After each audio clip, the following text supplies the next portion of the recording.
अस्सलाम वालेकुम। इस वीडियो में हम बात करेंगे फंक्शन ट्रांसफॉर्मेशन। ये आपकी एएस मैथ्स का टॉपिक ऐड हुआ है रिसेंटली, तो इसके पास पेपर्स हमारे पास हैं 2020 से लेकर 2024 तक। मैंने ये सेम पीडीएफ जो है वो मैंने शेयर की हुई है अपने इसी वीडियो के डिस्क्रिप्शन में, तो आपसे रिक्वेस्ट है पहले आप इसको खुद ट्राई कीजिएगा ताकि आपको पता लगे कि आप किस पोर्शन में लैग कर रहे हो, और फिर आप वीडियो देखोगे तो फिर आपको ज़्यादा समझ में आएगा। ठीक है, so let's start from June 2020 paper 1-1। Diagram shows the graph of y equals to F of x where f of x is this function. ठीक है ना, हमारे पास कॉस का एक ग्राफ है। अब function is such that F of ji of X equals to F of x plus K, where K is the positive constant, the X axis is tangent to the curve y equal to G of X. State the value of K and hence describe the fully transformation that maps y equals to F X on to y equals to G of X. हो क्या रहा है, देखें आपके पास एक curve बना हुआ है, वो ये कह रहा है कि आपने इस कर्व को ऊपर शिफ्ट किया। अच्छा, ऊपर ऐसे शिफ्ट किया कि ये जो एक्स एक्सिस है ये इस पे बन जाएगा टेंजेंट, ये बात की है इसमें। ठीक है ना, अब आपको ये मालूम है कि जितना ये नीचे होगा उतना ही ज़ाहिर बात है इसकी मूवमेंट ऊपर होगी, तभी तो ये मेरे पास एक्स एक्सिस जो होगा वो टेंजेंट बनेगा, बिल्कुल इसी तरह बन जाएगा ये। अब मुझे फाइंड करना है कि भाई इसकी लोवेस्ट वैल्यू क्या होगी, तो पहले तो अपने कर्व की इक्वेशन को देखना है। कर्व की इक्वेशन है हमारे पास 3/2 cos 2x प्लस 1/2। अब हमें मालूम है कि कॉस की जो लोवेस्ट वैल्यू हमारे पास होती है दैट इज़ -1, तो यहाँ -1 आ गया, 3/2 अपनी जगह एंड 1/2 अपनी जगह। So we got -3/2 plus 1/2 that will be -1। अब आपको ये बात समझ में आ गई कि ये जो वैल्यू है मेरे पास इट इज़ -1, क्योंकि कर्व को ऊपर ऐसे जाना है कि ये लाइन इस पर टेंजेंट हो जाए, तो कर्व मूव करेगा ऊपर 1 यूनिट, क्योंकि जैसे ही कर्व 1 यूनिट ऊपर मूव करेगा आपका कर्व उसके बाद ऐसा बनता हुआ नज़र आएगा। तो उसने कहा भाई के की वैल्यू क्या होगी, तो इसके हिसाब से हम ये कह सकते हैं कि के हमारे पास होगा 1, क्योंकि इसने 1 यूनिट ऊपर जाना है। फिर उसने आपसे कहा कि भाई आपने बताना है कि ये कौन सी ट्रांसफॉर्मेशन हो रही है। ठीक है जी, अभी कौन सी ट्रांसफॉर्मेशन है, ये हमारे पास वर्टिकल ट्रांसलेशन है, और इसका वेक्टर आप क्या बताओगे, इसका वेक्टर बताओगे आप 0, 1। ये आपका आंसर है।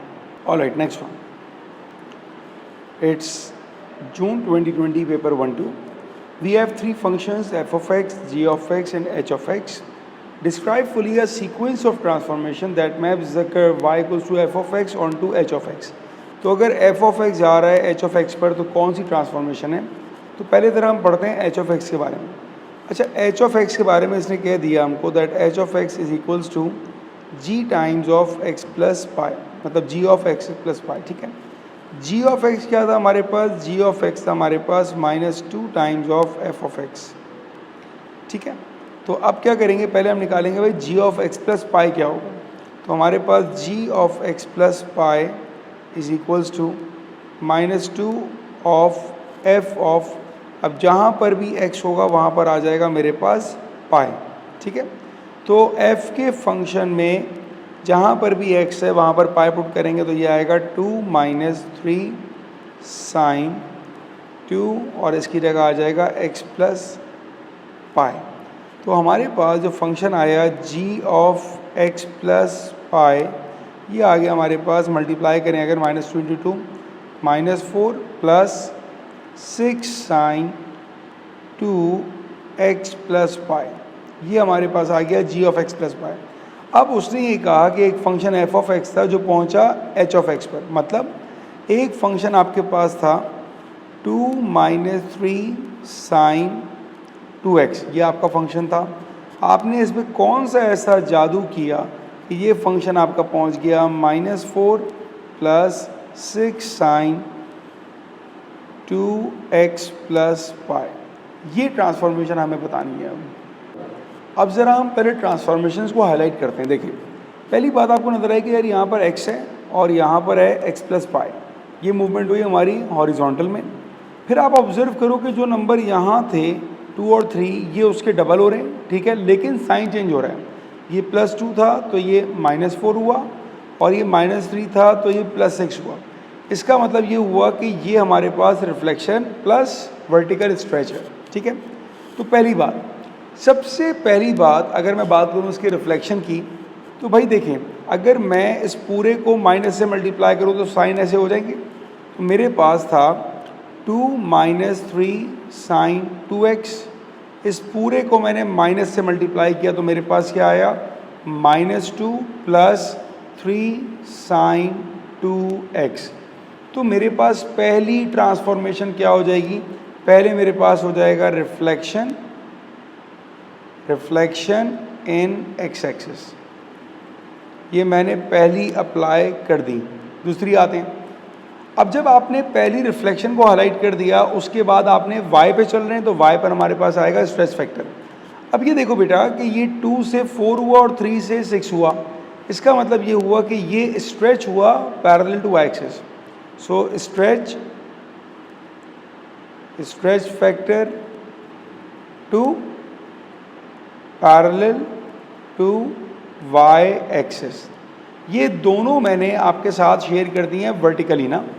अब आते हैं नंबर 3 के ऊपर जो चल रही है हॉरिजॉन्टली। हॉरिजॉन्टली क्या हो रहा था हमारे पास कि 2x से मूवमेंट हो रही है कहाँ तक, x प्लस पाई, इसका मतलब ये हुआ कि माइनस पाई की मूवमेंट है। आपके पास जब x में प्लस हो रहा है तो आप लिखते हो माइनस ना, तो अब ये हो जाएगा ट्रांसलेशन, और ट्रांसलेशन के लिए हमारा साइन हो जाएगा चेंज, क्योंकि प्लस पाई है तो हम कहेंगे माइनस पाई एंड 0। तो ये हमारे पास 3 ट्रांसफॉर्मेशन चल रही है जिसमें 2 हमारी चल रही हैं वर्टिकल और एक चल रही है हमारी हॉरिजॉन्टल। ये इसका आंसर हमारा कंप्लीट हुआ, ये इसका फाइनल आंसर आपका कंप्लीट हो गया। Right, next one, June 2020 paper 1-3, in each case of parts A, B and C, the graph shown with solid lines is the equation y equals to fx, the graph shown with the broken line is the transformation of y equals to ffx। तो भाई ये आपके पास initial था और ये इसकी transformation आपको नज़र आ रही है। राइट, तो पहले पार्ट में आपको क्या लग रहा है कि भाई ये y इक्वल टू ffx था, ये यहाँ पहुँच गया, तो ये हमें नज़र आ रहा है कि it's a reflection across y axis. ठीक है, तो हम लिखेंगे कैसे, क्या कह रहा है, state in terms of f the equation of the graph. अब आपने अगर लिखा रिफ्लेक्शन अक्रॉस y एक्सिस तो ये आंसर नहीं पूछ रहा, वो कह रहा है इक्वेशन बतानी है आपको। तो y एक्सिस की रिफ्लेक्शन पे क्या होता है कि जो भी आपके पास f ऑफ x होता है उसको हम कह देते हैं कि अब ये हो जाएगा y equal to f of minus x. So that is a equation to define reflection in the y axis. ये आपके पास आंसर हुआ फर्स्ट पार्ट का। Next one, state in terms of f the equation of the graph shown with the broken lines. अब वही वाली बात कि ये आपके पास fx था, ये देखिए यहाँ पहुँच गया। अच्छा, अगर इसको बहुत ही सिंपल तरीके से मैं बताऊँ ना आपको, आप कोऑर्डिनेट्स देखो बेटा, लेट्स सपोज मैंने कहा ये पॉइंट A है, ये पॉइंट B है और ये पॉइंट C है। ठीक है ना, A के पॉइंट आ रहे हैं मेरे पास 1,2, B मेरे पास आ रहा है 2,2 एंड C इज़ 3,3। जो A डैश है आफ्टर ट्रांसफॉर्मेशन, इसको मैं ये कह रहा हूँ A डैश, इसका कोऑर्डिनेट आ रहा है 1,4, B आ रहा है आपके पास 2,2 एंड C इज़ 3, अच्छा ये वाला जो हमारा इनिशियल B था ये 2,1 था। ठीक है ना, ये वाला जो हमारा इनिशियल B है 2,1 है। अच्छा C क्या आ रहा है हमारे पास 3,6। अब अगर आप ऑब्जर्व करो इनके y में, x तो सेम है, देखें x तीनों के सेम है, y पे ऑब्जर्व करें तो y आपको नज़र आएगा कि भाई ये तो मल्टीपल ऑफ 2 हो रहा है। इसका मतलब ये हुआ that it's an stretch parallel to y axis. तो हम क्या लिखेंगे कि हमारे पास जो g ऑफ x, इसको ये कह रहा था g ऑफ x ही कहा था ना इसने, f ऑफ x था, नहीं कुछ भी नहीं कहा था। ठीक है, डॉटेड का आपको बताना है तो नो g ऑफ x। तो यहाँ पर हम ये कह सकते हैं कि हमारा डॉटेड फंक्शन है वो है हमारा 2 times of f of x, क्योंकि ये स्ट्रेच हो गया पैरेलल टू y एक्सिस। अगला देखते हैं, अब आपका एक ये ग्राफ था भाई और ये यहाँ पर पहुँच गया, तो हमने ऑब्जर्व किया कि देखो जो शेप था वो तो सेम है, खाली ये शिफ्ट हुआ है। तो ये ट्रांसलेशन हो गई मेरे पास। अगर ये पॉइंट था, कितने यूनिट मूव कर रहा है, 1 2 3 4 यूनिट लेफ्ट पर है और 1 2 3 यूनिट नीचे y पर है। अब हमको पता है कि यार y तो बेचारा शरीफ सा बंदा है, वो तो सेम रहता है, तो क्योंकि नीचे जा रहा है y तो हम कर देंगे इसको सिंपल -4, सही ना, 1 2 3 सॉरी -3।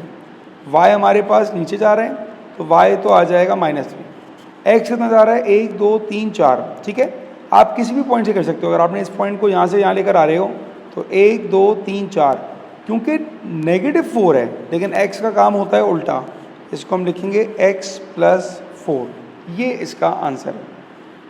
नेक्स्ट, नवंबर 2020 P11, आपके पास जो ग्राफ है ये किसका है भाई? In the diagram the lower curve has equation y equals to cos theta. ये आपका ग्राफ है कॉस थीटा और ये 2 बार आपको बनता हुआ नज़र भी आ रहा है, ठीक है। उसने आपसे क्या कहा? The upper curve shows the result of applying a combined transformation to y equal to cos theta. अब क्या कह रहे हैं? जो आपके पास ये ऊपर वाला कर्व है इस पर आपने डबल ट्रांसफॉर्मेशन अप्लाई करी है तो आपको ये वाला कर्व बन गया, ये आपको कह दिया उसने। अब सवाल ये है कि आपने कौन सी ट्रांसफॉर्मेशन अप्लाई करी है, ठीक है। आपने इसकी हेल्प से इसकी इक्वेशन निकाल के बतानी है, ये आपका क्वेश्चन है।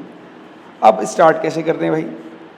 सबसे पहली बात देखें, ये जो मेरा क्वेश्चन था ना, हमें पता होता है कॉस का ग्राफ है तो ये कॉस का एक्सिस ऑफ कर्व होता है, ठीक है ना।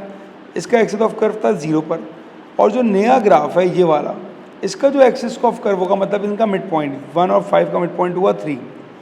अब ये ऑब्जर्व करें बेटा, इसका जो एक्सिस ऑफ कर्व है मेरे पास दैट इज़ 3, जिसको मैंने डॉट भी कर दिया, और जो हमारा इनिशियल था उसका एक्सिस ऑफ कर्व था हमारे पास ओरिजिन। तो एक्सिस ऑफ कर्व कितने यूनिट ऊपर मूव कर रहा है आपको ऑब्जर्व हो जाएगा कि भाई ये 3 यूनिट ऊपर मूव कर गया। तो मेरे पास ये 3 यूनिट जो आ गया ये तो आ गया वर्टिकल ट्रांसफॉर्मेशन, ऊपर मूव कर गया 3 यूनिट्स, ठीक है। अच्छा, अब हमारा ग्राफ यहाँ तो हमें 2 बार नज़र आ रहा है, लेकिन ये ग्राफ हमारा सिर्फ और सिर्फ 1 बार है। इसका मतलब है कि इसका पीरियड आपने चेंज कर दिया। अब पीरियड चेंज करने का मतलब ये होता है कि चेंज हमारा कहाँ पर होगा भाई? यहाँ पर कोई नंबर आने वाला है, इसका मतलब ये हुआ। अब वो नंबर क्या होगा देखें। अब एक जनरल सी एग्जांपल देता हूँ समझाने के लिए। मान लीजिए कि आपके पास एक ग्राफ ये बना हुआ है, तो आप बोलोगे ये आएगा y equal to cos theta, ठीक है ना। यहाँ पर हम ले रहे हैं 2 पाई, कंप्लीट रिवॉल्यूशन। एक हमने लिया 1 2, तो यहाँ पे लिखा मैंने 2 पाई, तो आप कहोगे इसका हो जाएगा हमारे पास कॉस कितने आ रहे हैं मेरे पास? 2 थीटा हो जाएगा। 2 बार नज़र आ रहा है 2 थीटा हो जाएगा। अब ये जो कर्व है ये 2 पाई तक आपको आधा नज़र आ रहा है, क्लियर हुई बात? ये आधा नज़र आ रहा है आपको। तो इसका पीरियड क्या होगा? इसको हम कहेंगे ये आएगा कॉस ऑफ 1/2 हाफ थीटा, ये बनेगा इसका। क्यों? देखें 2 पाई तक आप देखें ये ग्राफ आपको पूरा नज़र आ गया, लेकिन ये ग्राफ आधा बन रहा है। ऑलराइट, अब हमने 2 बातें कर दी हैं। एक हमने कर दिया इसके पीरियड पे बात कर ली, एक हमने बात कर ली कि कितना ऊपर शिफ्ट किया। एक और बात भी हो रही है, देखिए अगर मैं आपसे कहूँ कि इस ग्राफ का एम्पलीट्यूड क्या है, amplitude is the highest and the lowest point from the axis of curve, तो ये एम्पलीट्यूड बन रहा है मेरे पास 1 यूनिट का, ठीक है। अगर ऊपर वाले ग्राफ का एम्पलीट्यूड देखें तो एक्सिस ऑफ कर्व से ये कितना ऊपर जा रहा है? 2 यूनिट। इसका मतलब है कि वर्टिकल स्ट्रेच हुई है। अब हमारा आंसर कैसे आएगा? अब हम कहेंगे अपना फाइनल आंसर, हमारा जो ग्राफ था वो बनेगा कॉस 1/2 थीटा। पहली बात, स्ट्रेच फैक्टर लगा 2 का, और ये 3 यूनिट ऊपर मूव कर रहा है, ठीक है ना। 3 यूनिट ऊपर किसने बताया था हमें? एक्सिस ऑफ कर्व ने बताया था। एम्पलीट्यूड किसने बताया? डिस्टेंस ने बताया। 1/2 किसने बताया? क्योंकि 2 पाई तक ये आधी नज़र आ रहा है कर्व आपको। ये इसका कंप्लीट आंसर हुआ 2 cos 1/2 theta plus 3 answer. Next one, November 2020 paper 1-2। Question क्या कह रहे हैं आपसे? Function f, g and h are defined by x belongs to real number, और ये 3 फंक्शन आ चुके हैं, ठीक है ना। आपको क्या करना है? Describe a fully sequence of transformation that maps f of x on to g of x। अब पहले तो इन दोनों की आप इक्वेशन को ऑब्जर्व करो। f ऑफ x क्या है भाई? लिख लेता हूँ मैं यहाँ पर, f of x equals to 3 cos 2x plus 2, ये आपका f ऑफ x है।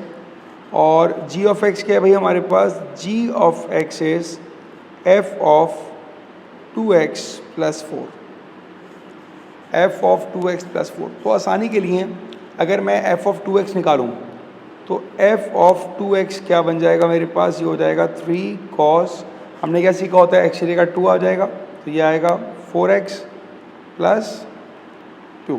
सही भाई, ये आपकी इक्वेशन आ गई हमारे पास। तो अब ये कह रहा है भाई अगर आपका f ऑफ x का ग्राफ इस पे जा रहा है तो क्या ट्रांसफॉर्मेशन हो रही है, ये आपका सवाल है। तो अब मुझे क्या क्या नज़र आ रही है ट्रांसफॉर्मेशन में भाई? मुझे नज़र आ रहा है कि मेरे पास x पे चेंज आ रहा है, कुछ x पर चेंज आ रहा है। x क्या हो रहा है, मल्टीपल ऑफ 2 हो रहा है, ऐसा ही है ना। जब x मेरे पास 2 का मल्टीपल हुआ तो मैं इसको कैसे डिफाइन करूँगा, मैं इसको कहूँगा कि ये बना मेरे पास stretch parallel to x axis, और इसका फैक्टर क्या बनेगा, इसका फैक्टर बनेगा 1/2। कीप इन माइंड कि x पे सारे काम उल्टे होते हैं। अगर आपको नज़र आ रहा है कि 2 का मल्टीपल है तो ये डिवाइडेड बाय 2 होगा, x पर सब काम उल्टे होते हैं। अच्छा जी, ये तो खाली f(2x) है, ठीक है ना। उसने कहा f(2x) में आप +4 कर रहे हो, +4 तो हमारा दोस्त है, क्योंकि ये बता रहा है आपको it's only a vertical translation. तो 4 के बारे में आप क्या बताओगे, आप 4 के बारे में बताओगे वर्टिकल ट्रांसलेशन, और वेक्टर क्या बनेगा इसका 0 और 4। बस 2 आंसर्स हैं, 2 पॉइंट्स हैं बेटा। पहला पॉइंट ये आ गया और दूसरा पॉइंट ये आ गया। अब इसको आप किसी तरह भी डिफाइन करो, कोई फर्क नहीं पड़ता, क्योंकि एक आपके पास हॉरिजॉन्टल मूवमेंट है, एक वर्टिकल मूवमेंट है, तो यहाँ पर ऑर्डर मैटर नहीं करेगा, ठीक है जी। Next part, describe fully a single transformation that maps the graph y equals to f(x) on to h(x)। अच्छा, 1 मिनट ज़रा मैं इसको थोड़ा तरीके से लिखूँ इस वाले सवाल के आंसर को, ताकि आप लोगों को बाद में समझ में आ जाए। 1 मिनट दीजिएगा मुझे बस।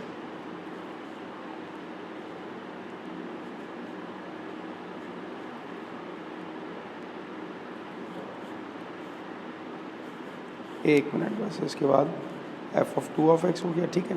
और अब ये आंसर आएगा मेरे पास कि ये हो रहा है। इसकी मैं इंशाल्लाह PDF भी अपलोड कर दूंगा, तो आपको इंशाल्लाह देख के समझ में आ भी जाएगा कि 2 पॉइंट हमारे कैसे आ रहे हैं, ठीक है जी।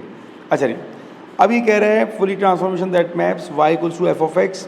भाई f(x) हमारा कहाँ जा रहा है, h(x) पे जा रहा है। अच्छा जी, h(x) है क्या, h(x) के बारे में अगर मैं लिखूँ तो f(x) मेरे पास है 3 cos 2x + 2, और h(x) मुझे बता रहा है 2 टाइम्स ऑफ f(x) + 1/2 पाई। अब यहाँ पर f निकालने की ज़रूरत नहीं है, बिल्कुल भी नहीं है। पता क्या करेंगे, वो भी एक अप्रोच मैंने ऊपर करवा रहा था, ये भी एक अप्रोच है। अब डायरेक्ट काम करने की कोशिश करते हैं। इसने कहा कि जो भी f(x) था ना, h(x) उसमें क्या होगा 2। ये 2 क्या बता रहा है, 2 ने रिप्रेजेंट किया वर्टिकल स्ट्रेच है, ठीक है ना। 2 टाइम्स हो रहा है तो वर्टिकल स्ट्रेच हो गया आपके पास। x + 1/2 पाई, तो ये -1/2 पाई आपका हॉरिजॉन्टली मूवमेंट है। अब यहाँ पर 2 ट्रांसफॉर्मेशन हो गई। पहली को हम यूँ कहते हैं कि इट्स अ हॉरिजॉन्टल ट्रांसलेशन, और वो जो ट्रांसलेशन है उसका वेक्टर आपके पास आएगा -π/2, 0। माइनस क्यों आ रहा है, क्योंकि x पर सारे काम उल्टे होते हैं। ये हो गया आपके पास पहली। दूसरे में आप क्या लिखोगे, इट्स अ वर्टिकल स्ट्रेच या stretch parallel to y axis. इन दोनों को मैं एक ही तरह कह रहा हूँ, ठीक है ना, पैरेलल टू y एक्सिस, और फैक्टर क्या हो जाएगा, फैक्टर हो जाएगा 2। ये 2 कैसे आ रहा है, ये देखें 2 आपके पास मल्टीप्लाई हो रहा है ना, इसने बताया कि ये आपका वर्टिकली स्ट्रेच है। अगर मैं शेडिंग करूँ तो ये 2 बता रहा है इस वाले पॉइंट को, और ये 1/2 बता रहा है इस वाले पॉइंट को, क्योंकि दोनों ट्रांसफॉर्मेशन मिक्स हो गए हॉरिजॉन्टल वर्टिकल, तो ऑर्डर यहाँ पर मैटर नहीं करेगा। Next one, express x² + 6x in the form of this. तो इसको जल्दी से कर लेते हैं हम लोग। x² + 6x + 5 3/2 9 -9 x + 3 whole square -4। ये आ गया पहले पार्ट का आंसर। अब ये कह रहा है the curve with the equation y equals to x²। एक कर्व था y = x², उसको आपने ट्रांसफॉर्म कर दिया, और ट्रांसफॉर्म होने के बाद वो ऐसा बन गया। तो आप बताएं कि कौन कौन सी ट्रांसफॉर्मेशन है। अब पहली बात देखो, अगर x में चेंज कर रहे हो तो इसका मतलब है कि हॉरिजॉन्टल मूवमेंट है, और पूरे फ्रैक्शन में से -4 कर रहे हो तो इसका मतलब है कि वर्टिकल है। तो इसका आंसर क्या आएगा, आप इसको बोलोगे हॉरिजॉन्टल ट्रांसलेशन -3 0, और वर्टिकल ट्रांसलेशन 0 और -4। अब ये मैंने दो अलग अलग लिखी हैं, अगर आपको दो अलग नहीं लिखनी है तो आप एक लिख दो कि हमारे पास ये ट्रांसलेशन क्या हो रही है, x पर -3 और y पर -4। तो दोनों तरीके से आप आंसर दे सकते हैं, कोई इसमें फ़र्क नहीं पड़ेगा, दोनों आंसर डिकाउंट किए जाएंगे। नेक्स्ट वन, जून 2021 पेपर 1-1। अब सबसे पहली बात, बच्चा यहाँ पर देख के क्या परेशान और डरेगा, क्या भाई 10 का ग्राफ और 10 के ग्राफ की भी ट्रांसफॉर्मेशन आपके पास आ गई, तो अब क्या होगा भाई। तो सबसे पहले मैं इस सवाल को डायरेक्ट एक्सप्लेन करने से पहले प्रेफर करूँगा कि मैं थोड़ा सा 10 का ग्राफ बना के दिखाऊँ आपको। तो 10 का ग्राफ हम जब बनाते हैं तो हम कहते हैं कि हमारे पास 90 पर एसिम्प्टोट होता है, याद है आपको, और हमारा ग्राफ ऐसा बन रहा होता है। अब अगर इस ग्राफ को हम पीछे लेके जाएं तो ये ग्राफ ऐसा बन रहा होगा। तो यहाँ पर ये बात समझानी थी और रिकॉल करानी थी। देखें, ये दो ग्राफ के पॉइंट जहाँ पर आके मीट कर रहे होते हैं ना, जहाँ पर ये दोनों मीट कर रहे हैं वो आपका स्टार्टिंग पॉइंट है। अब आप ये चीज़ यहाँ देखो, ये ग्राफ आ रहा है, ये एक अपर कर्व आ रहा है, ये दोनों कहाँ पर आके मीट कर रहे हैं, यहाँ पर ना। इसका मतलब है कि ये ग्राफ एक यूनिट ऊपर ट्रांसलेट हो गया है। तो पहली बात समझ में आ गई कि भाई सी का आंसर हो गया मेरा 1। ये बात किस तरह समझ में आई, जहाँ पर ये अपर कर्व और जहाँ ये लोअर कर्व आके मीट करते हैं वो आपका स्टार्टिंग पॉइंट होता है। तो मेरा स्टार्टिंग पॉइंट है यहाँ पर ये वाला बेटा, यहाँ से मेरा ग्राफ स्टार्ट होगा, ठीक है। अब आपके पास आता है इसका एम्पलीट्यूड। एम्पलीट्यूड क्या होता है बेटा, यहाँ से आपका हाईएस्ट पॉइंट। तो मेरा हाईएस्ट पॉइंट ये थोड़ी है, मैं तो इसको देखूंगा क्योंकि जो 1045 पे वैल्यू होती है। तो आप ये देखो, यहाँ पर वैल्यू आपके पास है 1 जो मैंने बताई आपको, और यहाँ पर वैल्यू क्या है मेरे पास, इट्स 3, राइट। तो इनका डिफरेंस कितना आया, 1 और 3 का डिफरेंस 2 आया, तो मेरे पास एक आंसर आएगा 2, दैट इज़ द एम्पलीट्यूड। अब आ रही है मूवमेंट। देखिए, ग्राफ यहाँ से स्टार्ट होता है, लेकिन हमारे पास ग्राफ यहाँ से स्टार्ट हो रहा है, मतलब जो इसका ओरिजिन पॉइंट है। तो ये ग्राफ हमारा मूव कर गया, कितना मूव कर गया भाई, ये π/4 मूव कर गया है। तो आपके पास बी का आंसर आ जाएगा सिंपली π/4। ये इसके आंसर्स हैं। Next one, June 2021 paper 1-2 point question number is 2। The graph y equals to f of x is transformed onto y equals to 2f of x minus 1। अब बहुत सिंपल सवाल है। सबसे पहले आप ट्रांसफॉर्मेशंस को हाईलाइट कर लें। 2 आपको बता रहा है वर्टिकली स्ट्रेच और -1 बता रहा है आपको हॉरिजॉन्टल ट्रांसलेशन। क्योंकि दोनों आ गई वर्टिकली हॉरिजॉन्टल, आप किसी को भी डिफाइन कर सकते हैं। तो मैं कहूँगा भाई ये हमारे पास है stretch parallel to y axis, और इसका जो फैक्टर होगा मेरे पास दैट इज़ 2। उसके बाद हॉरिजॉन्टल ट्रांसलेशन। अब ट्रांसलेशन वर्डिंग में लिखें या इसका आप वो बता दें, वेक्टर बता दें। तो वेक्टर बताना आई प्रेफर कि इसमें ज़रा हमारा टाइम भी समझे कम लगता है और ज़रा इसमें बताने में कम है। बस 1 0 लिख दिया, बस ये आंसर है आपका, इसका कुछ बताने की ज़रूरत नहीं है, ठीक है। अगला देखते हैं बेटा, इसी का नेक्स्ट पार्ट है। The curve y equals to sin 2x minus 5x is reflected in the y axis। y पे रिफ्लेक्ट करे तो x चेंज होता है हमारा -x से, keep in mind. And then stretch by a factor 1/3 in the x direction. अच्छा, 1/3 का मतलब ये हो जाएगा 3, क्योंकि x की बात कर रहे हैं। Write down the equation of the transformed curve. अब दो आपके पास हॉरिजॉन्टल ट्रांसलेशन मूव कर रही हैं, ठीक है ना, दोनों। ये आगे नहीं तो y पे जा रहा है, ये y पे जा रहा है और ये x पे जा रहा है, ठीक है बेटा। अब आपकी इक्वेशन क्या बनेगी भाई इसकी, बहुत सिंपल सी बात है। सबसे पहली बात ही कह रहा है स्ट्रेच का फैक्टर आपको दे दिया 1/3 मतलब 3 होगा।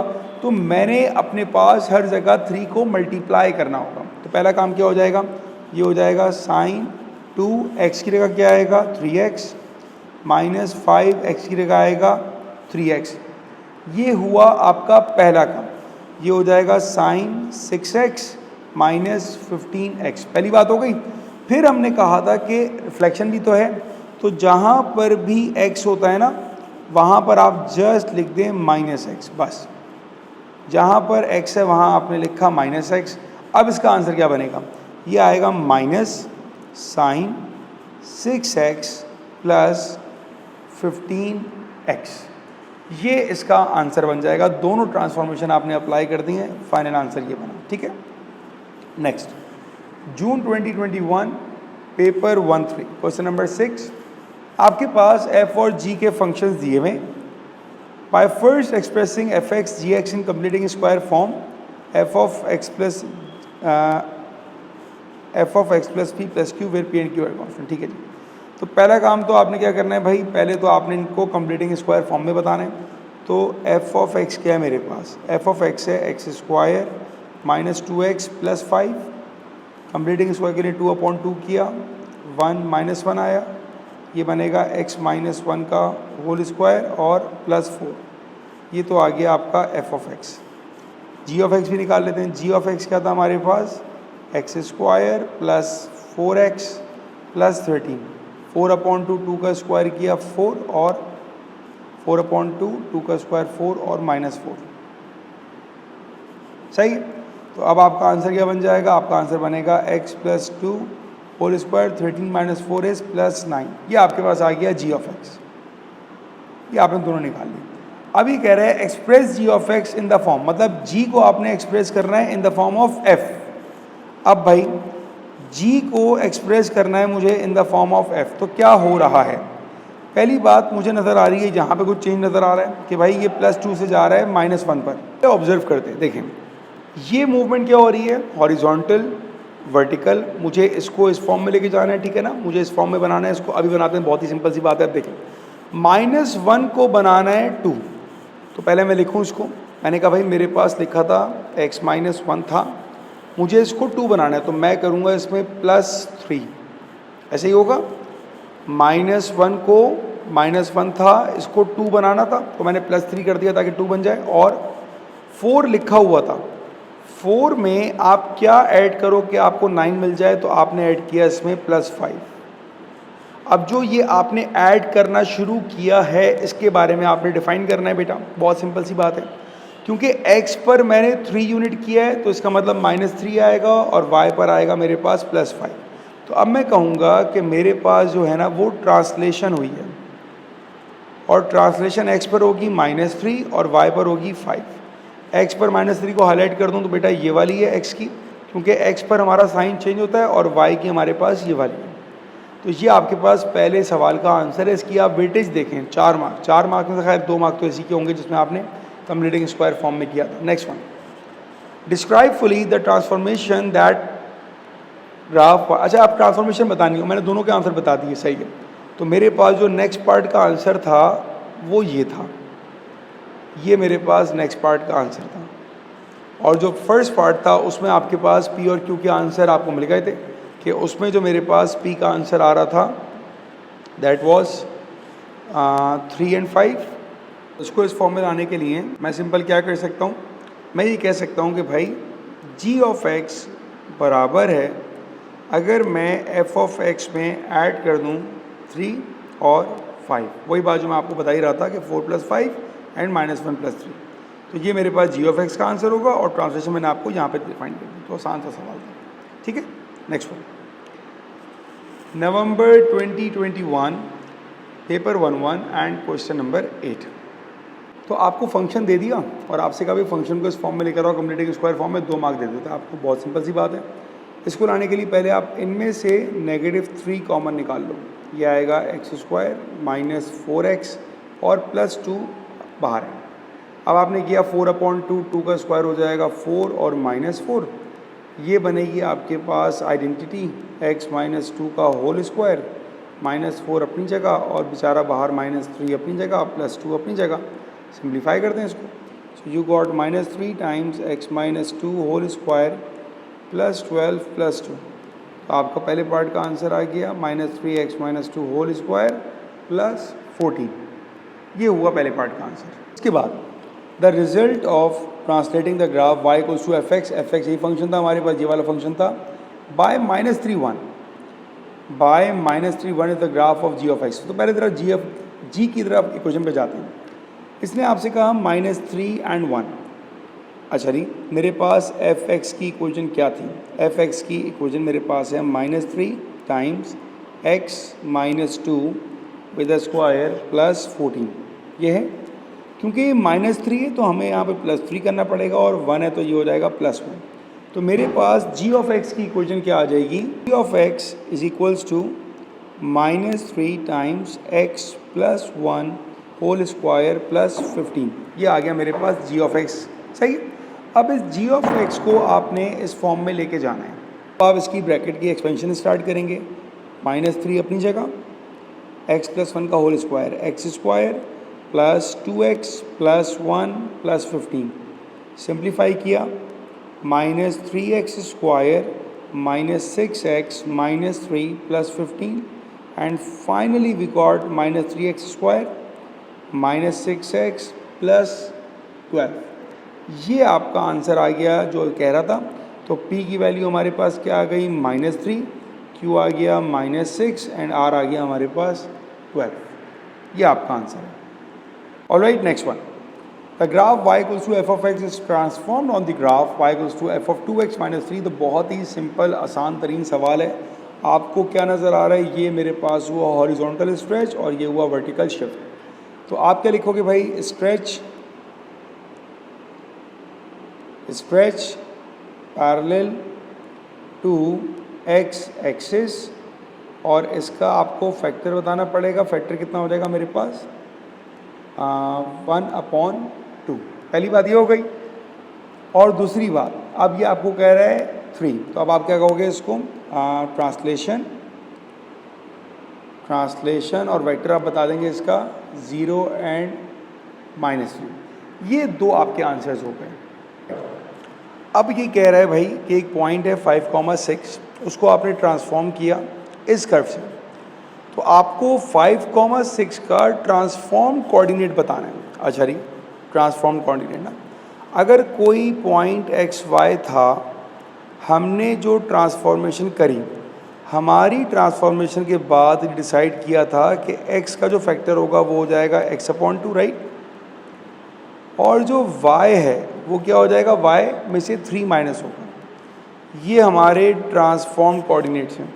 अब वो ये कह रहा है कि अगर आप 5 और 6 को इन कोऑर्डिनेट से ट्रांसफॉर्म करोगे तो कोऑर्डिनेट सिखाएंगे। तो आप इक्वेट कर लें, x को x से इक्वेट कर लें और y को y से इक्वेट कर लें। तो x बन जाएगा आपके पास 10 और y बन जाएगा आपके पास 9। So the transform coordinate for 5 and 6 is 10, 9। ये बनेगा आपका answer.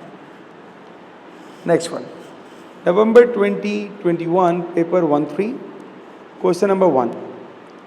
The graph y equals to f of x is transformed onto the graph y equals to 3 minus f of x. पहली बात, दो ट्रांसफॉर्मेशन हो रही हैं। 3 तो आप लोगों को समझ में फ़ौरन आ गया होगा भाई कि 3 मेरे पास वर्टिकल है।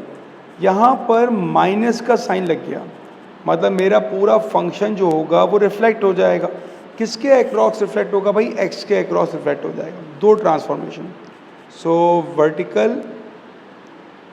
वर्टिकल शिफ्ट कितना हो गया हमारे पास, 0,3 and reflection across x axis. ये बनेगा आपका आंसर।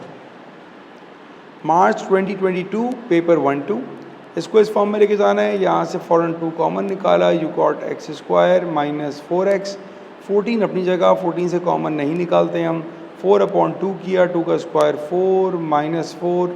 अब ये बन जाएगा मेरे पास x - 2 होल स्क्वायर -4 अपनी जगह, 2 बाहर अपनी जगह, 14 अपनी जगह, मल्टीप्लाई किया 2x - 2 होल स्क्वायर -8 प्लस 14। तो आपका आंसर आ जाएगा 2x - 2 होल स्क्वायर प्लस 6। ये तो पहले पार्ट का answer. The function f and g are defined by fx आ गया और gx आ गया। Describe fully the transformation that maps the graph y equals to f of x on to the graph of y equal to gx। Make clear the order. अब यहाँ पर order बड़ा important हो गया बेटा, ठीक है। पहले तो हम क्या काम करेंगे, पहले तो आपने इसको कंपेयर करना है अपनी इक्वेशन के साथ। तो ये सेम है, तो इसका मतलब ये हुआ कि इन शॉर्ट आपसे ये कह रहा है कि एक फंक्शन था, वो फंक्शन था बहुत सिंपल था x²। आपने उसको ट्रांसफॉर्म किया और आपने उसको इस फॉर्म में लेकर 2x - 2 होल स्क्वायर प्लस 6। अब देखिए, अगर हम इसको इससे कंपेयर करते हैं ना तो कंफ्यूज ही रहते हैं, इसीलिए एग्जामिनर पहले इसको इसमें कन्वर्ट कराता है। और अगर वो ना करवाए तो पहले आपको कन्वर्ट करना पड़ेगा, कि याद रखिएगा। अब मेरे लिए आइडेंटिफाई करना बड़ा आसान है। अच्छा, उसने ऑर्डर की बात की है। अगर हम ऑर्डर को देखें तो हमारे पास कौन कौन सी ट्रांसफॉर्मेशन हो रही है, पहले ये देखते हैं। ये मेरे पास हुआ वर्टिकल ट्रांसलेशन, ये मेरे पास हुआ हॉरिजॉन्टल ट्रांसलेशन, ये मेरे पास हुआ वर्टिकल स्ट्रेच। ये 3 ट्रांसफॉर्मेशन है, ठीक है। क्योंकि ऑर्डर की बात कर दी तो जब 2 वर्टिकल आ गई तो मेरा काम खाली वर्टिकल पर है। वर्टिकल पे बॉड मास फॉलो किया जाएगा, मतलब पहले मल्टीप्लाई को डिफाइन किया जाएगा और फिर ऐड को डिफाइन किया जाएगा। अब तो पहले स्टार्ट करते हैं हम लोग हॉरिजॉन्टल से, क्योंकि वो एक ही है मेरे पास। तो मेरे पास जो हॉरिजॉन्टल है वो ट्रांसलेशन है, ट्रांसलेशन, और हॉरिजॉन्टल के लिए मैं उसका वेक्टर लिख दूंगा ट्रांसलेशन, और ये हो रही है मेरे पास हॉरिजॉन्टली, और इसका जो ट्रांसलेशन का वेक्टर आएगा मेरे पास दैट विल बी 2 and 0। ये आ गया एक्स एक्सिस पर। अब आते हैं वाई पर। वाई पर 2 हो रही है ना, तो पहले मैं डिफाइन करूंगा stretch parallel to y axis. Factor क्या है स्ट्रेच का, 2 हो गया। और अब मैं करूंगा ट्रांसलेशन। अब y की ट्रांसलेशन क्या है मेरे पास, 0 and 6, ठीक है। अब ये ट्रांसलेशन मैं दोनों को एक साथ लिख दूं, कोई फ़र्क नहीं पड़ेगा, ठीक है ना। मैं लिख दूं भाई ये 2 0 नहीं है, ये आ गया 2 6, लेकिन अगर 2 6 लिखूंगा तो हॉरिजॉन्टल हटा दीजिएगा, क्योंकि फिर आपने दोनों को एक साथ डिफाइन कर दिया। तो या तो आंसर ऐसे आएगा आपका, या एक साइड आपका आंसर यूँ आ रहेगा कि आप कहोगे भाई ट्रांसलेशन है मेरे पास और वो ट्रांसलेशन हो रही है 2 और 6 के साथ, और फिर आपने कह दिया कि वो स्ट्रेच है, और स्ट्रेच वही वाई एक्सिस वाला पॉइंट लिखेंगे आप, और फैक्टर आ जाएगा आपका 2 का। ये बनेंगे आपके 2 possible answers. Alright, next June 2022 P11 and it's question number 8. The question says the curve y equals to sin x is transformed onto the curve y equals to 4 sin half x minus 20. Describe Fourier transformation that have been combined, making clear the order in which the transformations are applied. सबसे पहले तो हम ज़रा transformation को highlight करते हैं। ये क्या बता रहा है, दैट इज़ हॉरिजॉन्टल ट्रांसलेशन, ये बता रहा है आपको हॉरिजॉन्टल स्ट्रेच, और ये आपको बता रहा है वर्टिकल स्ट्रेच, ठीक है। तो आप पहले वर्टिकल डिफाइन करो या हॉरिजॉन्टल, ये फ़र्क नहीं पड़ता। अगर आपने पहले वर्टिकल को डिफाइन कर दिया तो मेरे पास वर्टिकल पे क्या हो रहा है भाई, वर्टिकल पे मेरे आ रहा है stretch parallel to y axis, और इसका जो फैक्टर होगा मेरे पास दैट इज़ 4। ये आ गया मेरे पास अगर मैंने पहले वर्टिकल को डिफाइन कर दिया। अब मैं आऊँगा हॉरिजॉन्टल के ऊपर। कीप इन माइंड, अगर दोनों हॉरिजॉन्टल आ गई तो हम रिवर्स बॉड मास करेंगे। मतलब बॉड मास में क्या होता, पहले मल्टीप्लाई को डिफाइन करना होता और फिर माइनस करते, लेकिन रिवर्स में काम उल्टा होगा। अब पहले आपको ट्रांसलेशन बतानी है और फिर आपको बताना पड़ेगा अपना स्ट्रेच। तो पहले हम बताएंगे भाई ट्रांसलेशन। सो ट्रांसलेशन हुई है मेरे पास एक्स एक्सिस पर, क्योंकि बेटा -30 है ना, तो मैं लिखूँगा 30 and 0। ये मैंने ट्रांसलेशन को हाईलाइट कर दिया। और अब मैं बताऊँगा स्ट्रेच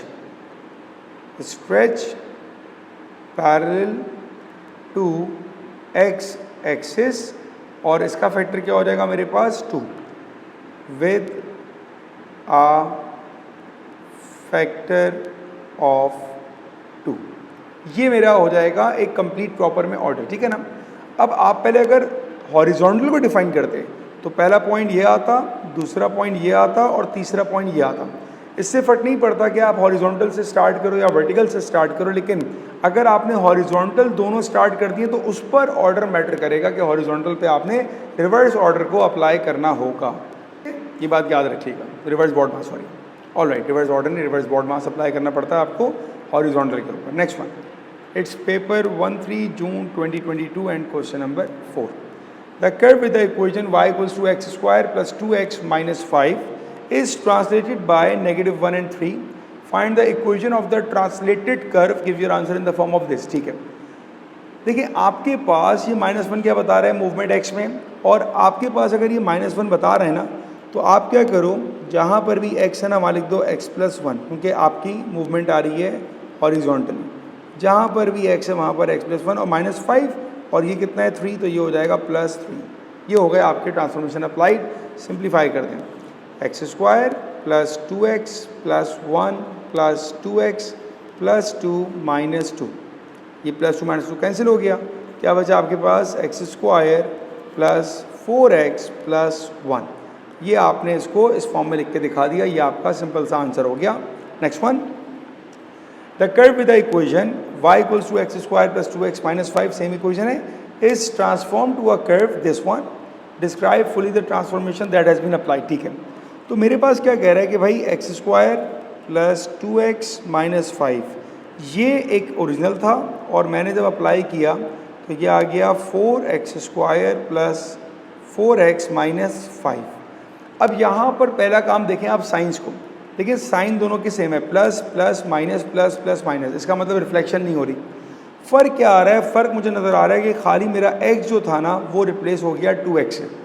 अगर मैं अपनी इसी इक्वेशन में x square plus 2x minus 5 ऐसे लिखूं, और जहाँ पर x था वहाँ पर लिखूं 2x, तो मेरी इक्वेशन क्या बन जाएगी? ये बन जाएगा 4x square plus 4x minus 5, same बन जाएगी। तो इसका मतलब मैंने क्या डिफाइन किया कि भाई ये मैंने स्ट्रेच किया है on x axis with a factor of 1/2, तो ये बनी इसकी transformation. It's a stretch parallel to x axis, और इसका जो फैक्टर होगा आपका x में, आपको पता है हमेशा फैक्टर उल्टा आता है, तो 1/2 आंसर। नेक्स्ट वन, मार्च 2023 पेपर 1-2। अच्छा, मार्च के पेपर काफ़ी अच्छे होते हैं, ज़रूर ट्राई किया करें आप उसको, उसमें अच्छे लेवल का क्वेश्चन आता है। तो यहाँ पर आपसे कह रहा है, a function is defined by x square minus 2x plus 5, a sequence of transformation is applied in the following order to the graph of y equals to f of x to give the graph of y equals to g of x। मतलब आप f of x पर ये transformation apply कर रहे हैं तो आपको g of x मिल रहा है, और आपको g ऑफ x की इक्वेशन बतानी है। ठीक है, stretch parallel to x axis with scale factor of 1/2। 1/2 का मतलब ये हो जाएगा 2x। Reflection in the y axis का मतलब ये हो जाएगा कि माइनस से मल्टीप्लाई करना है आपने fx को। Stretch parallel to the y axis with scale factor of 3, तो ये आएगा 3f ऑफ x। ये तीन बातें आपने अप्लाई करनी है अपने ग्राफ में। करते हैं भाई, पहले को अप्लाई करते हैं ना, इस वाले को, स्ट्रेच पैरेलल को। तो आपकी जो इक्वेशन है ना वो है x square minus 2x plus 5। पहले में हमने क्या करना था कि x को रिप्लेस करना है 2x से, तो मैंने कर दिया। दूसरे में क्या करना था कि आपने अपने इसको मल्टीप्लाई करना है। अच्छा, reflection in the y axis, sorry, reflection in the y axis में क्या होता है कि हमारे पास x नेगेटिव हो जाता है। मैं इसको चेंज कर रहा हूँ अभी। रिफ्लेक्शन इन द y में क्या होता है कि जो भी आपका x है ना उसको आप कर दो माइनस x। तो अगर मैं रिफ्लेक्शन अप्लाई करूँगा इसी पर, तो मैं कर देता हूँ उसको माइनस माइनस, दो जगह आ गया। और स्ट्रेच पैरेलल है, तो stretch parallel to the y मतलब क्या हुआ कि पूरा जो आंसर होगा दैट इज़ मल्टीप्लाइड बाय 3। ये तीनों अप्लाई कर दें, सिंप्लीफाई करते हैं इसको, 3 को बाहर रखते हैं। माइनस 2x का स्क्वायर क्या हो जाएगा? 4x square plus 4x plus 5। Simplify किया, 12x square plus 12x plus 15, ये बनेगा आपका answer. Next one, June 2023 P11 diagram shows y graph y with equation, एक वाई एफ एक्स है, एक वाई जी ऑफ एक्स है। Describe fully a sequence of 2 transformation, 2 transformation आपने apply किए हैं जो इस ग्राफ को लेके जा रहे हैं इस ग्राफ के ऊपर। अब इस क्वेश्चन को कैसे स्टार्ट करेंगे, कौन कौन सी ट्रांसफॉर्मेशन हो रही है ये देखिएगा। लेकिन पहली बात ऑब्जर्व करें कि यार ये वाला पॉइंट जो है ना वो यहाँ पर आ रहा है ना, और ये पॉइंट यहाँ पर आ रहा है, ये तो ऑब्जर्वेशन है ना। कोऑर्डिनेट लिखूँ अगर मैं इसका, तो इसका कोऑर्डिनेट नज़र आएगा ये है 5,3, और अगर इसका कोऑर्डिनेट लिखूँ ये नज़र आएगा मुझे -1,6। चलें पहले हम बात करते हैं ज़रा कि ये एलोंगेट जो हो रहा है ना, जो एक लेंथ लंबी हो रही है वो क्या हो रहा है। यहाँ पर वैल्यू है 3, यहाँ पर वैल्यू है 6, इसका मतलब है डबल हो रहा है। इसी तरह अगर यहाँ पर वैल्यू 3 है, यहाँ पर वैल्यू 6 होगी, ये भी डबल हो रहा है। यहाँ पर वैल्यू है मेरे पास -3, ये वैल्यू आ रही -6। तो ये बात तो तय हो गई कि ये स्ट्रेच हो रहा है y एक्सिस पर विद अ फैक्टर ऑफ 2। तो पहली बात तो हमारी कंफर्म्ड हो गई है। क्या कंफर्म्ड हो गई भाई? हमने लिखा पहली बात कि ये स्ट्रेच है, स्ट्रेच है, y एक्सिस पर है, ये पूरी वर्डिंग आपने लिखनी, ठीक है ना। और इसका जो फैक्टर होगा मेरे पास वो आ जाएगा 2। इसके अलावा आपको ये नज़र आएगा कि ये ट्रांसलेट भी तो हो रहा है, ये ट्रांसलेट भी तो हो रहा है। देखें ये वाला पॉइंट था, इसको लेके स्टार्ट करते हैं, इसको समझना आसान है।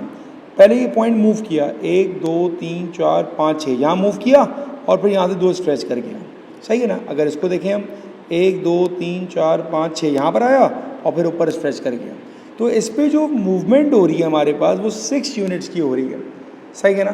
तो ये मेरे पास आ रहा है 6 units toward the left side. तो हम क्या लिखेंगे इसको, हम इसको लिखेंगे ट्रांसलेशन। कहाँ जा रहा है ये, 6 यूनिट जा रहा है लेफ्ट साइड पर, तो -6 एंड 0। तो ये ग्राफ मेरा मूव कर रहा है -6 पर और y पे जा रहा है, स्ट्रेच हो रहा है। ये आपका आंसर है। Alright, it's June 2023, paper 1-2। Diagram shows the graph of y equals to f of x where the function is defined by f of x equals to 3 plus 2 sine 1/4x from 0 to 2 pi. Describe fully a sequence of 3 transformations which can be combined to transform the graph of y equals to sine x to the graph of y equals to f of x, making clear order in which the transformations are applied. Alright. तो ये कह रहा है भाई कि अगर हमारे पास एक ग्राफ एफ एक्स से जा रहा है, इसके ऊपर ना एक ग्राफ था हमारे पास एफ ऑफ एक्स, और वो ग्राफ अब ट्रांसफॉर्मेशन के बाद चला गया 3 + 2 साइन 1/4x। इनिशियल एक ग्राफ क्या था हमारे पास, साइन एक्स था। अब क्या क्या ट्रांसफॉर्मेशन हो रही हैं आपको ये बताना है, ठीक है। तो ये जो 1/4 है ये बताएगा आपका हॉरिजॉन्टल स्ट्रेच, 2 आपका बताएगा वर्टिकल स्ट्रेच, और ये बताएगा आपका वर्टिकल ट्रांसलेशन, ठीक है। क्योंकि हमारे पास हॉरिजॉन्टल और वर्टिकल कंबाइंड है तो ऑर्डर मैटर नहीं करता कि आप पहले वर्टिकल बताओ कि हॉरिजॉन्टल बताओ, आपकी चॉइस है। तो हम स्टार्ट कर लेते हैं। Let's suppose stretch parallel to x axis, और जब stretch parallel to x axis होगा तो उसका जो फैक्टर होगा वो हमारे पास क्या होगा, स्केल फैक्टर या स्ट्रेच फैक्टर हमारे पास हो जाएगा 4 का, क्योंकि 1/4 है ना, तो हमारे पास फैक्टर आएगा 4 का। ये हो गया पहला। अब हमारे पास जब 2 वर्टिकल हैं तो उस पर हम बॉड मास फॉलो करेंगे, तो पहले मल्टीप्लाई आएगा और फिर एडिशन आएगा। अब हम सेकंड पे लिखेंगे stretch parallel to y axis, और आपका फैक्टर क्या है स्ट्रेच का, दैट इज़ 2। और अब आएगा हमारा वर्टिकल ट्रांसलेशन, तो हम उसको लिखेंगे ट्रांसलेशन, और आप यहाँ पर वेक्टर लिखेंगे 0 और 3। ये हुआ आपका आंसर। अब आप ये देखें कि हर एक ट्रांसफॉर्मेशन के आपको 2 मार्क्स मिले, 2, 4 और 6 मार्क का सवाल है। Alright, next one, June 2023, paper 1-3। It says that diagram shows the graph of y equals to f of x which consists of 2 straight lines AB and BC। तो ये जो आपका ग्राफ था ये था y equals to f of x का, और इसको आपने ट्रांसफॉर्म कर दिया इस ग्राफ पर, ठीक है। तो आपके पास कौन सी ट्रांसफॉर्मेशन हो रही है ये हमें बताना है। तो पहली बात, अगर हम ये पॉइंट देखें तो ये पॉइंट हमारा इधर जा रहा है, मूवमेंट देखें कितनी है, 2 और 2। तो बेसिकली ये मेरे पास 2 स्टेप जो है वो डाउनवर्ड मूव कर गया, ठीक है। अच्छा, अब ये पॉइंट जो आगे मूव कर रहा है ये क्या हो रहा है, अभी देखें ना, ये पॉइंट इधर जा रहा है। तो अब बेसिकली आपके पास ये हुआ है स्ट्रेच, ठीक है ना। अब ये स्ट्रेच कैसे होगा, कैसे लिखा जाएगा इसको, अब ये देखते हैं। आपके पास यहाँ पर x का कोऑर्डिनेट क्या था, इट्स 2, और यहाँ पर x का कोऑर्डिनेट क्या है, इट्स 4। तो मेरे पास स्ट्रेच हो रहा है डबल का। इसको यहाँ भी वेरीफाई करते हैं, यहाँ पर x क्या है 4 और यहाँ पर x क्या है 8। तो हमारे पास स्ट्रेच हो रहा है ये x पर विद द फैक्टर ऑफ 2। यहाँ पर 2 हॉरिजॉन्टल ट्रांसफॉर्मेशन हो रही है, ठीक है ना। एक हमारे पास हो रही है ट्रांसलेशन और एक हमारे पास हो रही है स्ट्रेच। ये 2 हमारे पास ट्रांसफॉर्मेशन हो रही हैं, ठीक है। जब हम यहाँ पर ट्रांसलेशन की बात कर रहे हैं तो हमारा जो ग्राफ है वो 2 कदम आगे और 2 कदम नीचे, मतलब ये जो पॉइंट है ये नीचे शिफ्ट कर गया, ठीक है। तो इसकी जो ट्रांसलेशन होगी हमारे पास ये आ जाएगी फ्रॉम 0 एंड -2, और ये जो पॉइंट आ रहा है ये स्ट्रेच हो गया, ठीक है ना। ये स्ट्रेच हुआ है हमारे पास, और स्ट्रेच का फैक्टर हमारे पास है 2, जो कि पैरेलल टू एक्स एक्सिस चल रहे हैं। हम क्या लिखेंगे, स्ट्रेच पैरेलल एक्स एक्सिस, और फैक्टर क्या हो जाएगा हमारे पास, फैक्टर इज़ 2। ये इसका आंसर हुआ। अब यहाँ पर अक्सर बच्चे जो है ना इस चीज़ को इमेजिन नहीं कर पाते या समझ नहीं पाते कि आखिर ये कैसे जा रहा है। उनको लगता है कि यार ये जो ना हॉरिजॉन्टल भी मूवमेंट है और वर्टिकली मूवमेंट है, ये लगता है। अब मैं आपको बताता हूँ इसका तरीक़ेकार। देखिए, अगर मैं इसको और एक्सप्लेन करूँ तो मेरे पास A, B और C के इनिशियल कोऑर्डिनेट्स हैं, है ना।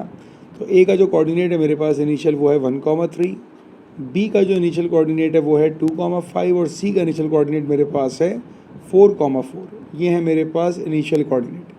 अब जब आपने इसको मल्टीप्लाई किया, फैक्टर कितना था हमारे पास, स्ट्रेच फैक्टर था हमारे पास 2। अगर मैंने इसको 2 से मल्टीप्लाई किया तो सिर्फ एक्स कोऑर्डिनेट चेंज होगा, वाई अपनी जगह रहेगा, क्योंकि हमारे पास जो ये स्ट्रेच है ये पैरेलल टू एक्स एक्सिस है, तो ये आएगा 8,4। अब आप ये देखें कि ये वाला जो मैंने नया फिगर बना रहा हूँ ये कहाँ बनेगा, 2,3 इधर आ जाएगा, 4,5 इधर आ जाएगा और 8,4 इधर आएगा। आप ये नोट करें कि जो आपका शेप बनेगा ना स्ट्रेच के बाद, वो ये ऐसा शेप बनेगा, ये आपका शेप बनेगा। इसको मैं डॉटेड कर रहा हूँ कि मैंने खाली समझाने के लिए आपको बनाया है, ये बनेगा शेप आपका। अब आप ये देखें कि यार ये शेप जब स्ट्रेच हो रहा है तो देखें ऐसा बन रहा है। अब आप ये देखो कि यार ये और ये तो बिल्कुल सेम है, तो ये सिर्फ 2 यूनिट नीचे जा रहा है, तो इससे आपको पता लगेगा कि ट्रांसलेशन खाली आपकी नेगेटिव वाई पर जा रही है, एक्स पर कोई ट्रांसलेशन नहीं है, वो आपका स्ट्रेच हो रहा है। ठीक है, तो ये इसका आंसर है बेटा।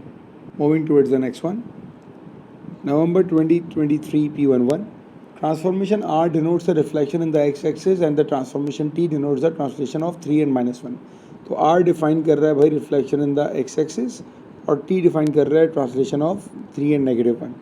Find the equation of y equals to g of x। तो एक इक्वेशन आ गई हमारे पास y equals to g of x of the curve with the equation y equals to x square after it has been transformed by the sequence of transformation R followed by T।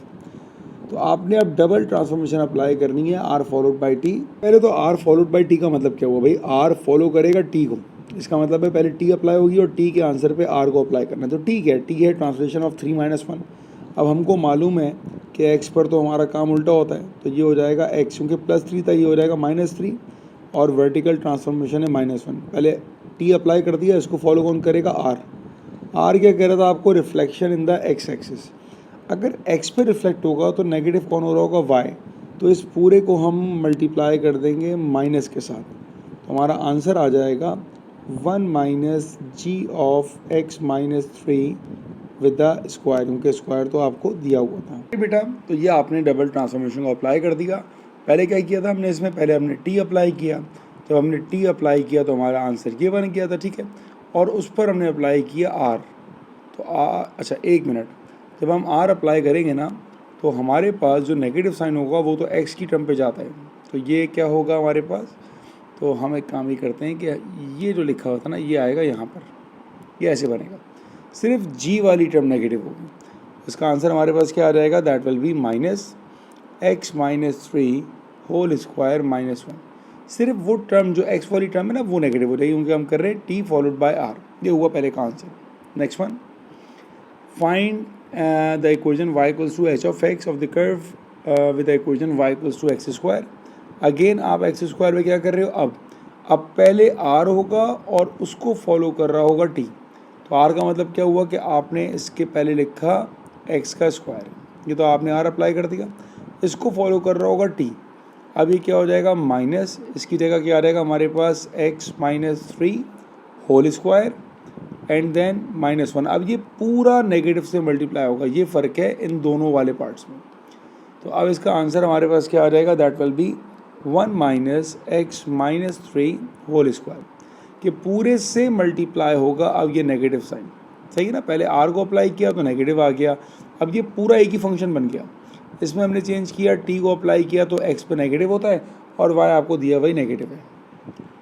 Next one, state fully the transformation that maps the curve y equals to g of x to the h of x। अच्छा जी, अब हमारे पास g of x क्या बन रहा था, g of x था -x -3 whole square -1, ये transform हो रहा है -x -3 होल स्क्वायर +1, ये इस पर ट्रांसफॉर्म हो रहा है। तो अब आप ये देखो कि आपके पास ये पूरा तो सेम टू सेम है, फ़र्क क्या हो रहा है, जो पॉइंट पहले -1 था वो पॉइंट अब +1 हो गया, इसका मतलब है 2 यूनिट ऊपर चला गया। तो मैं क्या लिखूँगा इसको, मैं लिखूँगा भाई ये मेरे पास हुई है ट्रांसलेशन, और जो ट्रांसलेशन हुई है वो हुई है फ्रॉम 0 and 2, 2 यूनिट ऊपर चला गया, ये इसका आंसर है। Next one, the equation of a curve is given by find the coordinates of minimum point on the curve. तो ये तो सिंपल सी बात है, आपने इसको डेरिवेट किया 2x - 8 मिनिमम पॉइंट के लिए 0 से इक्वेट कर दिया, तो x इक्वल्स टू 4। कोऑर्डिनेट्स निकालने तो आपने इस y को इक्वेशन में प्लेस कर दिया, तो y इज इक्वल्स टू 4 का स्क्वायर 16 -8 4 32 +5 -32 और 16 प्लस ये हो जाएगा 21 21 -32 -11, ये आ गया आपके पास y। तो कोऑर्डिनेट्स क्या होगा 4, -11, ये तो पहले पार्ट का answer. Alright, for part b, the curve is stretch by a factor of 2 parallel to y axis and then translate by 4 and 1, find the coordinates of minimum point of the transform curve. भाई पहला काम क्या करेंगे, पहले देखें आपकी equation क्या थी, ऊपर आपकी इक्वेशन थी x² - 8x + 5, x² - 8x + 5। इसको पहले मैं लेके जा रहा हूँ अब कंप्लीटिंग स्क्वायर में, तो x² - 8x + 5, 8/2, 4 का स्क्वायर 16 एंड -16, ठीक है। ये बनेगा मेरे पास x - 4 whole square and then -11। ये तो मैंने अभी इसको कुछ भी नहीं किया, मैंने सिर्फ अपनी इक्वेशन को कंप्लीटिंग फॉर्म में लेकर आ गया। अब आपको उसने क्या कहा, अब आपको उसने कहा भाई ट्रांसलेट हुआ है +4, बल्कि नहीं, पहले हम जाते हैं स्ट्रेच के ऊपर। 2 यूनिट्स का स्ट्रेच है पैरेलल टू y, तो आप इस पूरे को मल्टीप्लाई कर देंगे 2 से साथ, तो ये क्या हो जाएगा 2x - 4 होल स्क्वायर -22, सही है।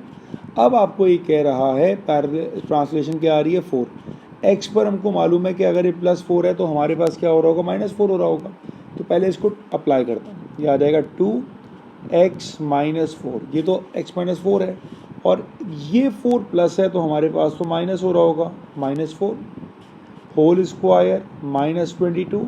अच्छा y बेचारा शरीफ होता है, अगर ये 1 है तो यहाँ पर भी हमारा +1 आएगा, तो आंसर क्या बन जाएगा 2x - 8 whole square -21। Right class, ये एक सॉल्यूशन हो गया। अच्छा, इसकी एक और अप्रोच भी, ये मैंने जो वर्किंग करी है काफ़ी लंबी है, लेकिन ये भी एक सही अप्रोच है। एक और इसकी अप्रोच क्या है, बड़ी सिंपल सी अप्रोच है, वो क्या है भाई, देखिए आपने टर्निंग पॉइंट निकाल लिया था ऊपर, टर्निंग पॉइंट मेरे पास आया था 4 और -11 का, ठीक है ना। इस टर्न, क्योंकि हमसे बात यहाँ भी टर्निंग पॉइंट की कर रहे हैं, उस टर्निंग पॉइंट पर मेरा स्ट्रेच क्या है भाई 2 है, और चूंकि पैरेलल टू y है, इसका मतलब है सिर्फ y कोऑर्डिनेट चेंज करेगा। तो जब मैं इसको स्ट्रेच करूँगा तो ये आ जाएगा 4 और ये हो जाएगा -22, हो गया। अब इसके बाद आपने क्या करना होगा, आपने इसको ऐड करना होगा, कीप इन माइंड अब ये ऐड होगा, अब ये वो 4 वो नहीं होगा -4, अगर इसको -4 करोगे तो देखो इक्वेशन ऐसी होनी चाहिए, इसमें आप इसको पुट करोगे। अगर हम कोऑर्डिनेट्स की फॉर्म में लेके चल रहे हैं कि 4 - 22 एक कोऑर्डिनेट है और उससे हम इसको ट्रांसलेट कर रहे हैं, तो हम इसको ऐड करेंगे, तो ये आएगा 4 + 4 8 एंड 1 - 22 इट्स -21। तो आपका टर्निंग पॉइंट अभी भी वही आएगा जो यहाँ पर आ रहा है। दोनों अप्रोच ठीक है, जो आपको अच्छी लगे आप ऑप्ट कर सकते हैं। For the next part, find the equation of the transformed curve. Give the answer in the form of this, where a, b, c are integers. अब इसमें फ़ायदा जो है ना वो इसका नहीं होगा, इसमें फ़ायदा इस फॉर्म का होगा, क्योंकि ये मेरी ट्रांसफॉर्म्ड इक्वेशन है ना, तो मुझे इसी को सिंप्लीफाई करना है 2x - 8 होल स्क्वायर -21। अब इसको एक्सपेंड करना स्टार्ट करते हैं, 2x² - 16x + 64 - 21, 2x² -32x plus 2 4s are 8, 2 6s are 12 -21. So 2x² minus 32x, 128 minus 27. Let me do it. It will be 107. So 107. ये आपका आंसर हो जाएगा फाइनल पार्ट का, और ABC के आंसर आपको मिल गए। Alright, next one. It's November 2023, paper 1-3. We have a very good question of function transformation. Diagram shows part of the graph of y equals to sin ax plus b, where a and b are positive constants. State the value of a and the value of b. अच्छा, इसको मैं direct start करूँगा ही नहीं। सबसे पहले मैं यहाँ पर साइन का नॉर्मल कर्व बनाऊँगा, जो हम लोग पढ़ते आए ना, साइन का नॉर्मल कर्व कैसा होता है। साइन का नॉर्मल कर्व हमारे पास ऐसा होता है, और इसकी जो हमारी वैल्यूज होती हैं वो होती हैं, ये +1 होता है और नीचे वाला हमारे पास -1 होता है, और साइन की वैल्यू आती है हमारे पास π/2, ये होता है हमारे पास पाई, और ये होता है हमारे पास 2π, ठीक है ना। ये हो जाएगा हमारे पास 3π/2 आई गेस। कितना होता है हमारे पास 0 90 180 270, 270 कितना होता है 270 इज π/2, हाँ सही है 3π/2, ठीक है ना। ये हमारे पास ग्राफ होता है। अच्छा, अब यहाँ पर जो हमारा ग्राफ है ना, ये सिर्फ हमारा इंक्रीजिंग पैटर्न है, मतलब इसमें देखें डिक्रीजिंग पार्ट नहीं है, तो मेरे पास ये वाला पार्ट तो है ही नहीं, तो मैं अभी तो इसको रब कर देता हूँ कि भाई हमारे पास तो ये है ही नहीं, ठीक है ना। अब ज़रा इसको कंपेयर करना स्टार्ट करते हैं। हमारे पास दोनों ट्रांसफॉर्मेशन हॉरिजॉन्टल हैं, एक हमारे पास स्ट्रेच है और एक हमारे पास ट्रांसलेशन है, दोनों हॉरिजॉन्टल पर। हम ये देखते हैं कि हमारा ग्राफ स्टार्ट हो रहा है जीरो से स्टार्ट हो रहा है, ठीक है ना, जीरो से स्टार्ट हो रहा है, जबकि ये ग्राफ स्टार्ट हो रहा है -1/3। इसका मतलब है ये थोड़ा डिस्प्लेस हो गया। और अगर मैं अपने साइन के कर्व को यहीं इसी ग्राफ में बनाऊंगा तो आपको और बेहतर समझ में आएगा। भाई ये हमारा एक साइन का कर्व होता है जो कि 0 से लेके 180 ऐसे जा रहा होगा, ठीक है ना, ये साइन का कर्व है हमारे पास। तो ये पॉइंट जो था हमारा ये गालिबन यहाँ पर आ गया, और चूंकि माइनस से हमें पता है कि स्ट्रेच अगर नेगेटिव में होगा तो पॉजिटिव आएगा। तो भाई बी का आंसर तो हमारे पास आ गया स्ट्रेट अवे π/3। ये तो हमने ग्राफ से देख लिया। अब हम आते हैं ए के ऊपर। देखें, अब हमारे पास इस वाले कर्व में साइन का ग्राफ फ्रॉम 0 to π, ये हमको आधा साइकिल नज़र आ रहा होता है, ठीक है ना। तो अगर आधा 0 to π होगा तो पूरा नज़र आ जाएगा हमें 2π पर, और इस तरह साइन का पीरियड आता है हमारे पास 2π का। अब आप इस ग्राफ में देखो कि हमें आधा साइकिल कहाँ नज़र आ रहा है। अगर मैं पॉइंट्स को हाईलाइट करूँ तो आपको यहाँ से लेके, बल्कि मैं इसको शेड ही कर देता हूँ, ये पूरा मेरे पास मेरी हाफ साइकिल बन रही है ना, सही है, जितना ही अब है उतना ही बिलो होगा। तो ये हाफ साइकिल का ट्रांजिशंस देखते हैं हम। ये है 5/3π एंड दिस इज -1/3π। इसको सॉल्व करते हैं। 5/3π minus 1/3π it is equals to 6π/3, that is 2π/3। अब ये क्या बता रहा है मुझे, 2π/3 क्यों होगा, सिंपल 2π आ जाएगा। ये आपको क्या बता रहा है कि आपको बता रहा है कि भाई जो आपका आधा साइकिल है ना, आधा साइकिल 2π में होगा। तो अब आप तरह मुझे बताएं कि अगर आधा साइकिल 2π में होगा तो पूरा साइकिल कितने में होगा। जो कंप्लीट साइकिल होगा वो होगा हमारे पास 4π। ऐसा ही है ना, क्यों भाई, क्योंकि अगर आधा साइकिल 2π में हो रहा है तो कंप्लीट साइकिल 4π में हो रहा होगा। जैसे यहाँ पर आधा साइकिल π में होता है तो कंप्लीट साइकिल 2π में होता है। अब हमको पता है कि हमारे पास जो पीरियड होता है ना साइन और कोसाइन का, वो हमारा सिंपल होता है, वो हमारा हमेशा 2π रहता है। और जो हमारा ये पीरियड है, अच्छा पीरियड का फॉर्मूला क्या होता है हमारे पास, पीरियड होता है हमारे पास 2y/b। यही फॉर्मूला होता है पीरियड का, जो हम सिंपल ट्रिग्नोमेट्री में पढ़ते हैं। तो अब आपको यहाँ पर पीरियड और आपको निकालना क्या है यहाँ पर b। अच्छा हमारा जो पीरियड है ट्रांसफॉर्म का वो क्या हो जाएगा, हमारा हो जाएगा 4π। तो यहाँ पे बनाए b को सब्जेक्ट, तो b हमारे पास क्या आ जाएगा, b इज इक्वल्स टू 2π और divided by 4π, that is equals to 1/2π। और यहाँ जो ये b है ना स्ट्रेच फैक्टर, ये बेसिकली हमारे पास यहाँ पर a है, तो मैं इसको a से रिप्लेस करूँगा। कहते हैं हम b है इसको, लेकिन हमारे पास इस क्वेश्चन में इसको a कहा हुआ है, that is a stretch factor. तो आपके पास जो a का आंसर आ रहा है ना, that is 1/2 and b is π/3। b तो बहुत सिंपल था, डिस्प्लेस हुआ आपने देख लिया। a पे थोड़ी वर्किंग करनी पड़ी, मैंने आपको इसलिए बताया कि आपको कॉन्सेप्चुअली समझ में आए कि भाई ये आपका पूरा एक रिवॉल्यूशन ऊपर जा रहा है, कि अगर ये पाई पे जा रहा है 2π पे जा रहा है तो कंप्लीट रिवॉल्यूशन हमारा जाएगा 4π के ऊपर। ये हमारा जो ट्रांसफॉर्म्ड ग्राफ है ये उसका पीरियड बता रहा है। हमने फॉर्मूला अप्लाई किया पीरियड का और यहाँ से हमें मिल गई a का स्ट्रेच फैक्टर, ये इसका आंसर था। Next one, another curve with the equation y equals to fx has a single stationary point at pq where p and q are constant. This curve is transformed to a curve with the equation this. For the transformed curve, find the coordinates of the stationary point. Give your answer in terms of p and q. तो पहले समझते हैं क्या कह रहा है। आपके पास एक कर्व था y equals to F of x, और इसका जो टर्निंग पॉइंट था ना ये हमारे पास था p, q, ये इनिशियल है। फिर आपका कर्व हो गया ट्रांसफॉर्म्ड, और अब जो आपका कर्व बना वो बना y is equals to -3f of 1/x + 8।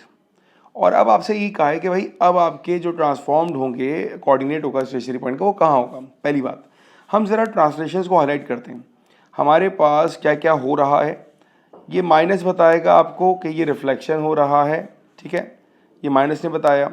3 आपको बता रहा है कि आपका इनलार्ज वो है स्ट्रेच लग रहा है आपका पैरेलल टू y एक्सिस पर, ठीक है ना, stretch to y with a scale factor of 3। 1/4 क्या बता रहा है, 1/4 बता रहा है कि हम इसको 4 से स्ट्रेच करेंगे ऑन हॉरिजॉन्टल एक्स एक्सिस, और +8 क्या बता रहा है कि ट्रांसलेशन हो रही होगी हमारे पास विद अ वेक्टर -8। ये सब बातें हमारी बता रहा है ये एक फिगर। ये सारी चीज़ें जो मैंने आपको बताई है ना, देखें जो x पर काम हो रहा है वो इफेक्ट करेगा p पर, और जो y पर काम हो रहा है वो इफेक्ट करेगा q पर। अब हम पहले स्टार्ट करते हैं y से, क्योंकि y हमारा दोस्त है, y आसान रहता है, y में कोई मसला ही नहीं होता। देखिए जो q होगा ना वो सिंपल रिप्लाई आपका मल्टीप्लाई हो जाएगा -3 से, क्योंकि हमें पता है स्ट्रेच अगर हमारा प्लस होता है तो ऊपर जाता है, माइनस होगा तो नीचे होगा। y पे मसला ही नहीं है, x पे सारे मसले होते हैं। तो मेरे पास जो q होगा वो तो आएगा मेरे पास -3q। अब x पर आते हैं, देखें x तो मसले करेगा। अगर यहाँ 1/4 था तो हम लोग करेंगे 4। तो हमारा जो एक्स कोऑर्डिनेट है वो था p मल्टीप्लाई होगा 4 से। अगर यहाँ पर +8 था तो हम करेंगे -8, तो ये आएगा 4p -8। So the new coordinates are 4p -8, -3q। ये आपके आंसर है न्यू कोऑर्डिनेट्स के। तो आई होप कि आपको इस पूरी वीडियो में सारे क्वेश्चन समझ में आए होंगे। ये सारे फंक्शन ट्रांसफॉर्मेशन के लेटेस्ट क्वेश्चन हैं जो 2020 से लेकर 2023 तक आ रहे हैं। इसमें कोई प्रॉब्लम हो तो आप मुझे ज़रूर बताइएगा। 2024 का मैंने पेपर अलग से सॉल्व किया हुआ है, आपको उसका लिंक चाहिए हो तो मुझे बताइएगा। इस फाइल की PDF और इस फाइल का क्वेश्चन सब मैं इसके वीडियो के डिस्क्रिप्शन में डाल दूंगा, तो अगर आपको चाहिए तो वहाँ से आप एक्सेस कर सकते हैं। Thank you.